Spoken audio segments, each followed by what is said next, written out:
sabatina começou. Me encontrarei com meu Jesus. Olá, tudo bem? Vamos para mais uma lição da Escola Sabatina. Essa semana estudamos a lição 7, que diz assim: cidadania celestial. Verso para memorizar, Filipenses capítulo 4, verso 6, que diz: não fiquem preocupados com coisa alguma, mas em tudo sejam conhecidos diante de Deus os pedidos de vocês, pela oração e pela súplica com ações de graças. E a lição está dizendo o seguinte, que a lição desta semana, ela conclui o estudo de Filipenses.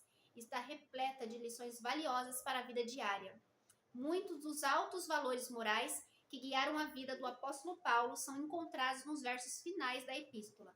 Semelhante aos ensinamentos de Jesus, que focam na pessoa interior, o que Paulo compartilha são segredos para viver uma vida cristã alegre.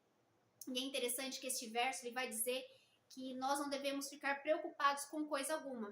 E falar isso no tempo em que nós estamos vivendo, onde a maioria dos nossos planos, infelizmente, eles são frustrados, eles saem diferentes daquilo que nós planejamos, ou nós estamos aguardando a resposta de algo. Pedir para que nós não fiquemos preocupados é um desafio, não é verdade?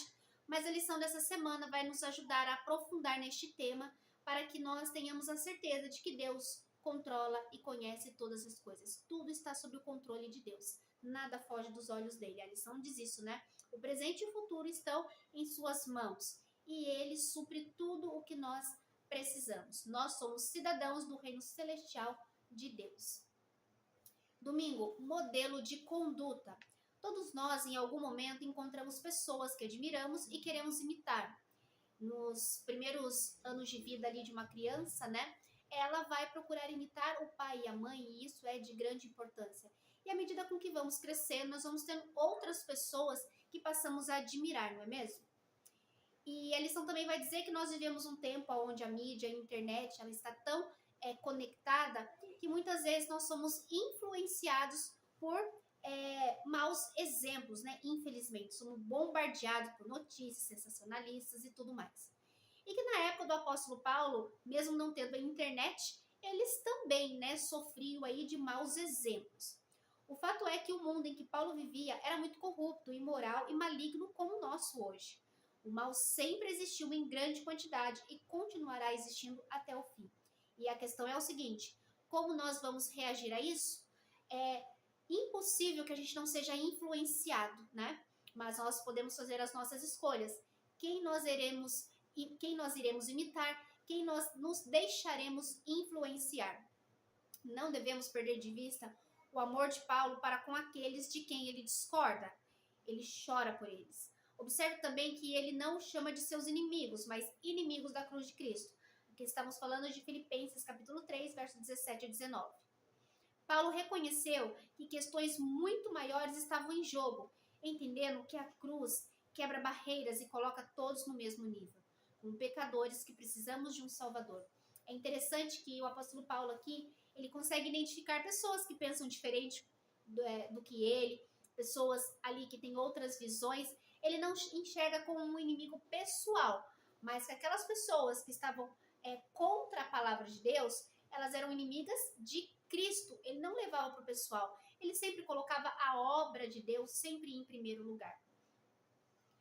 Curiosamente, Paulo ele usa uma linguagem semelhante também para alertar os romanos a respeito destes maus exemplos. Assim, notem bem aqueles que provocam divisões e escândalos, em desacordo com a doutrina que vocês aprenderam. Afastem-se deles. Então, em outra carta que o apóstolo Paulo também faz essa observação. Por quê? Todos nós, independente da época que vivemos, nós somos bombardeados por más e boas influências. Nós é que precisamos decidir a quem iremos imitar. Segunda-feira, permaneçam firmes no Senhor. Filipenses capítulo 3, verso 20 e 21. Ao contrário dos inimigos da cruz, que só pensam nas coisas terrenas e têm como Deus o próprio ventre, a cidadania do cristão está no céu e o seu governante é Jesus Cristo. Para reforçar essa ideia, Paulo destaca as necessidades de que nosso corpo humilhado, sujeito a doenças, deterioração e morte, seja transformado para se tornar semelhante ao corpo glorioso de Cristo na ressurreição.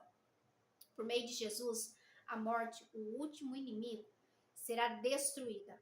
Essa é a nossa maior esperança, a promessa suprema que temos em Cristo. Não apenas o fim da morte, mas um corpo totalmente novo, um corpo glorificado.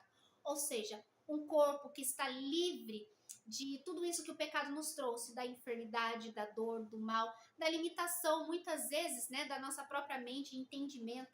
Tudo isso nós ficaremos livres. Para Paulo, portanto, nossa cidadania celestial inclui a promessa da ressurreição e da vida eterna, uma nova existência que, por enquanto, mal conseguimos imaginar.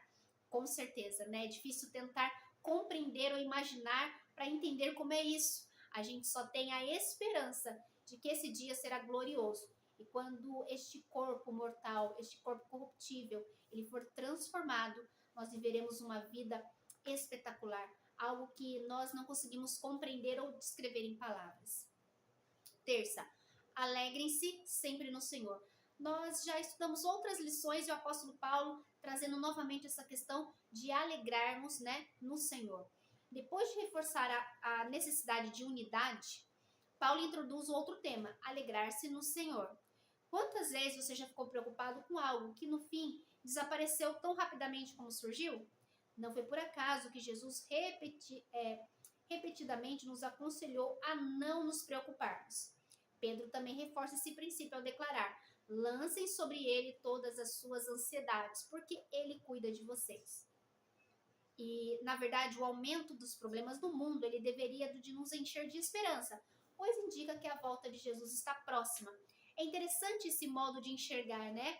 Enquanto nós podemos olhar para as dificuldades que vão aumentando e nos desesperarmos, nos preocuparmos, mas nós também podemos ter uma visão bíblica de que quando as coisas começarem a se tornar mais difíceis, nós devemos nos alegrar, porque é a certeza de que está cada vez mais próximo a vinda do nosso Senhor.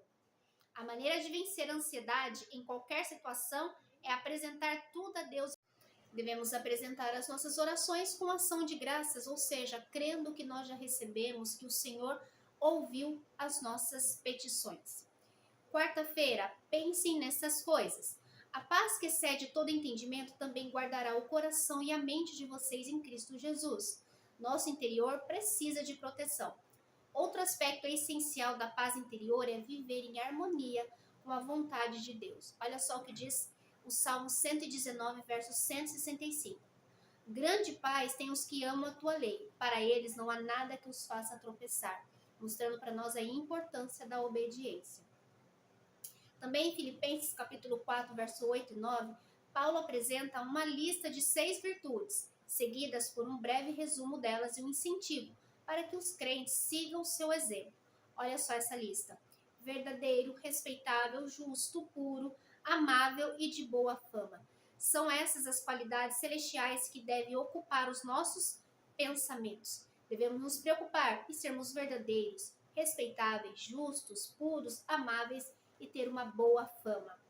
E quinta, o segredo do contentamento.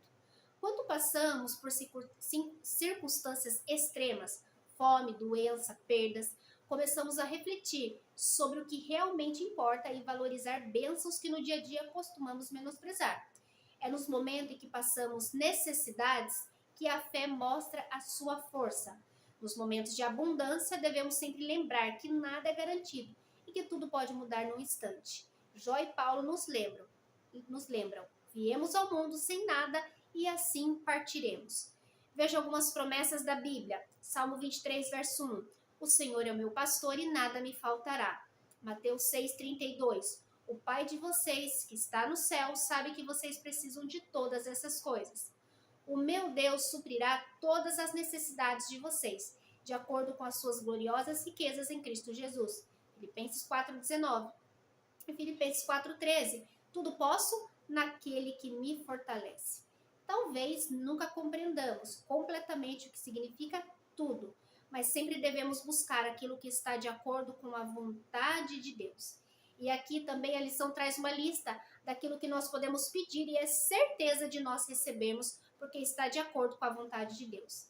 A salvação de um ente querido, de um amigo, coragem para compartilhar a fé, perdão quando confessamos e deixamos o pecado para trás, força para obedecer os mandamentos de Deus, amor por aqueles que nos tratam mal ou nos rejeitam, sabedoria para enfrentar os desafios e entendimento da verdade na palavra de Deus.